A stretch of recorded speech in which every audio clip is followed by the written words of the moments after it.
ஸ்தோத்திரம். கர்த்தருக்கு ஸ்தோத்திரம். தேவனுடைய ஆசீர்வதிப்பார். தேவனே உடைய கர்த்தரை கொடுக்குறோம். இந்த நேரத்தில் எங்களோடு பேசுங்க.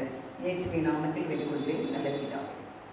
அருமையானவர்களே, ஒரு சின்ன ஒரு செய்தி நம்ம பார்க்கலாம்.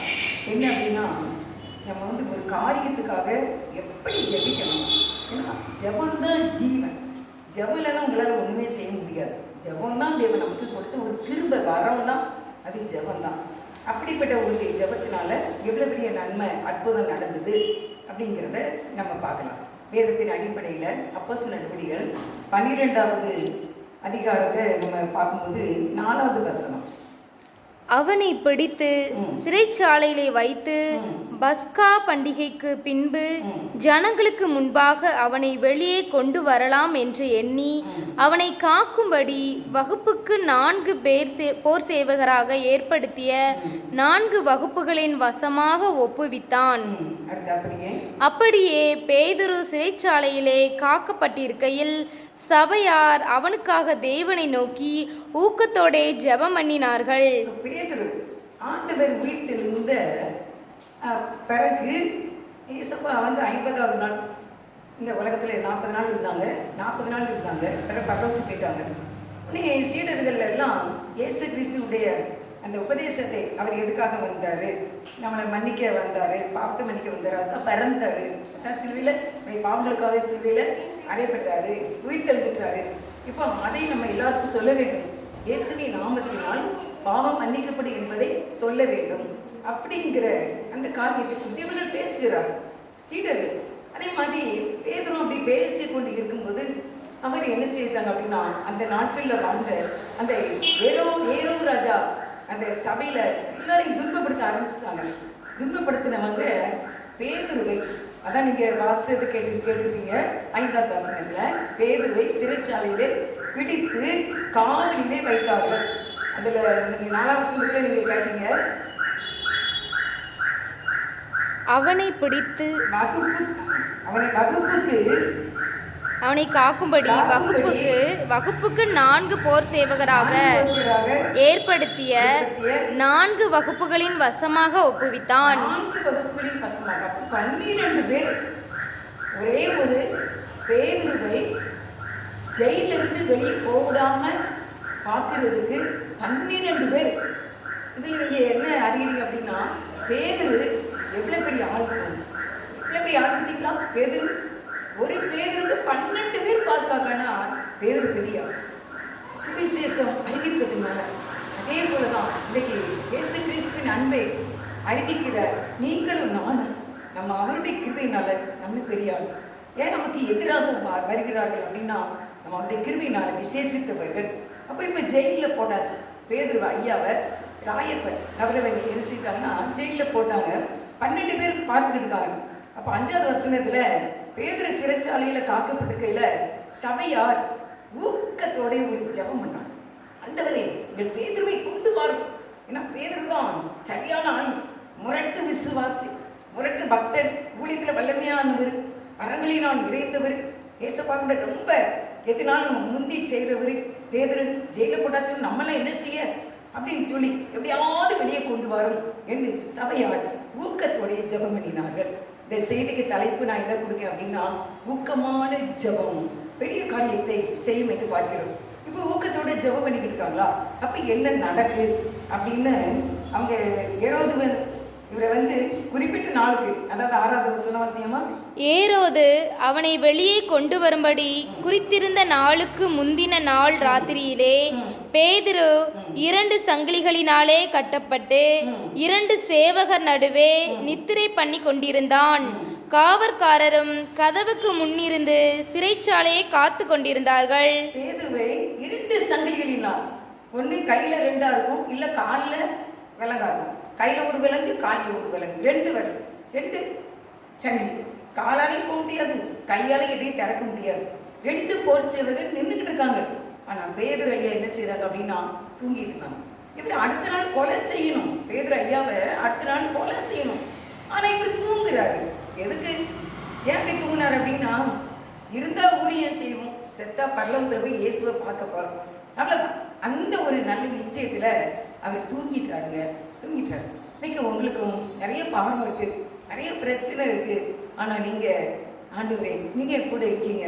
எத்தனை பேர் காவல் காத்தாங்க, எனக்கு விரோதமாக எத்தனை பேர் செயல்பட்டாங்க, கோர்ட்டுக்கு போனான, கேஸுக்கு போனான, போலீஸ்க்கு போனான, எனக்கு எதிராக வில்லேஜ்னியை வச்சா என்ன, செய்வனை வச்சா என்ன, என்னன்னாலும் எனக்கு செய்யட்டும், எதிரடையா என் குடும்பமே எனக்கு வரட்டும், ஆனால் நான் தூங்குவேன், நான் நிம்மதியை இழைப்பாருவேன், நான் கர்த்தருடைய கரத்துல இருக்கேன் அப்படிங்கிற தைரியத்துல பேதுரு அன்னைக்கு தூங்கி கொண்டிருந்தார். போர் செய்வது நின்று கொண்டு இருக்கிறார். சிறைச்சாலையும் உள்ள இருக்கிறவங்க எல்லாம் விழித்திருக்கிறார்கள், இவர் தப்பிக்க கூடாது. ஆனா பேதுரு தூங்கி கொண்டு இருக்கின்றார். அப்பொழுது வாசிங்க அடுத்த வசனம் 7. அப்பொழுது கர்த்தருடைய தூதன் அங்கே வந்து நின்றான். அறையிலே வெளிச்சம் பிரகாசித்தது.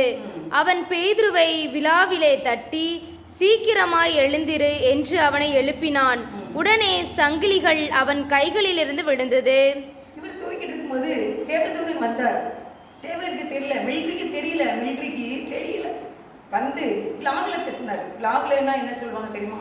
அதில் வந்து கூச்சல், அப்படி சில பேருக்கு விலாகுல தொட்ட கூச்சல், அப்படி அந்த கூச்சப்படுத்தினோடனே பேதுரு முழிச்சிட்டார். முழிச்ச உடனே என்ன செய்தார் அப்படின்னா, கையிலிருந்த சங்கிலிகள் தானாய் விழுந்தன. நீ சீக்கிரமாவா வெளியே அப்படின்னு சொல்லி அவரை கையை பிடிச்சி இருக்கிறார். காலில் செருப்பு போட்டுக்கோ அப்படி அடுத்த சொல்றாரு. அப்படியே அவர் செய்தான். தூதன் அவனை நோக்கி உன் வஸ்திரத்தை கெட்டுக்க அப்படிங்கிறான். என் பின்னே வான்னு சொல்றான். உடனே அப்படியே அந்த தூதன் பின்னால போய்கிட்டே இருக்காரு. போய்கிட்டே இருக்கும்போது கதவுகள் தானாக திறக்குது. திறந்து முதலாக்காவல், ரெண்டாக்காவல், நகரத்துக்கு போகிற வாசல் எல்லாம் தானாய் தானாய் தானாய் தானாய் திறக்க அவர் அப்படியே வெளியே வந்துடுறார். ஆனா இவருக்காக சபையார் ஊக்கத்தோடைய ஜெபம் பண்ணினவர்கள் அப்படின்னு நம்ம 5 வசனத்துல வாசித்தோம். அது மார்க் என்கிற ஒரு வீடு. தூதன் அவரை கொண்டு கடைசியில் வெளிநெடுக போய் ஒரு இடத்துல விட்டுட்டு போயிட்டான். 11ஆவது வசனம் வாசிப்போம். பேதுருவுக்கு தெளிவு வந்தபோது ஏரோதின் கைக்கும் யூத ஜனங்களின் எண்ணங்களுக்கும் என்னை விடுதலையாக்கும்படிக்கு கர்த்தர் தம்முடைய தூதனை அனுப்பினார் என்று நான் இப்பொழுது மெய்யாய் அறிந்திருக்கிறேன் என்றார். அவன் இப்படி நிச்சயித்து கொண்டு மார்க்கு என்னும் பெயர் கொண்ட யோவானுடைய தாயாகிய மரியாள் வீட்டுக்கு வந்தான். அங்கே அநேகர் கூடி ஜெபம் பண்ணி கொண்டிருந்தார்கள். தூதன் கொண்டு கரெக்டா எங்க விட்டுட்டார் அப்படின்னா, மரியாளுடைய அந்த யோவானுடைய தாயாகிய மரியாள் வீட்டிலே கொண்டு விட்டுட்டார். கரெக்டா அங்க பார்த்தாங்க எல்லாரும் ஜெபம் பண்ணி கொண்டு இருக்கிறார்கள். 13ஆம் வசனம். பேதுரு வாசற் கதவை தட்டின போது ரோதை என்னும் பெயர் கொண்ட ஒரு பெண் ஒற்று கேட்க வந்தாள். கதவை தட்டுறார். எல்லாரும் ஜெபம் பண்ணிட்டு இருக்காங்க. இயேசுவே, பேதுருவை கொண்டு வார், சங்கிலிகளை அவிழ்த்து கொண்டு வார், அறையை உடைத்து கொண்டு வார், பேதுரு ஜெயில இருக்கார், அவரை கொலை செய்திருவாங்க, கொண்டு வாங்க அப்படின்னு சபையா ஊக்கத்தோட ஜெபம் பண்ணிக்கிட்டு இருக்கும்போது இவர் கதவை தட்டுறார். கரெக்டா அந்த ஜெபம் பண்ற வீட்டுக்கே வந்துட்டார். இயேசுவா வந்து எதுவுமே கரெக்டா செய்வாங்க பார்த்துக்கோங்க. எங்க தெருவில் எங்கேயாவது விட்டுட்டு போல, நீ ஜெயில விட்டு வெளியே வந்துட்டால எப்படியாவது போ அப்படின்னு செய்யல, ஜெபம் பண்ணுகிற வீட்டுக்கே கொண்டு வந்து விட்டுட்டார். அதான் நம்ம ஆண்டவர் எதையுமே லயனா செய்வார், கரெக்டா செய்வார். இயேசுவா உங்களுக்கும் எல்லாமே சரியா கரெக்டா நடத்துவார். பயப்படாதீங்க. அங்க ஒரு பெண்ணு, ரோதைன்னு ஒரு பெண்ணு இருக்கா, அவளுக்கு இந்த கதவை தட்டுற சத்தங்கள் அவர் கூப்பிட்டுருப்பாரு. யோவானுடைய தாயாகிய மரியாள்னு கூப்பிட்டுருக்கலாம். அப்ப இந்த சத்தம் கேட்ட சத்தம் மாதிரி இருக்க அப்படின்னு அந்த ரோதைங்கிற பெண்ணுக்கு தெரியுது. உடனே அவ சொல்றா, பேதுரு வந்துட்டாரு. 14. அவள் பேதுருவின் சத்தத்தை அறிந்து சந்தோஷத்தினால் கதவை திறவாமல் உள்ளேயோடி பேதுரு வாசலுக்கு முன்னே நிற்கிறார் என்று அறிவித்தாள். பேதுரு சத்தம் கேட்கிறது அப்படின்னு உள்ள போய் சொல்றா. அவங்க சொல்றாங்க, நீ பிதற்றுகிறாய். அவ சொல்றா, அவர்தான் சாதிக்கிறார். அப்பொழுது அவருடைய தூதனாயிருக்கலாங்கிறாங்க. 16. பேதுரு பின்னும் தட்டி கொண்டிருந்தான். அவர்கள் திறந்தபோது அவனை கண்டு பிரமித்தார்கள். அவர்கள் பேசாமல் இருக்கும்படி அவன் கையமத்தி கர்த்தர் தன்னை காவலில் இருந்து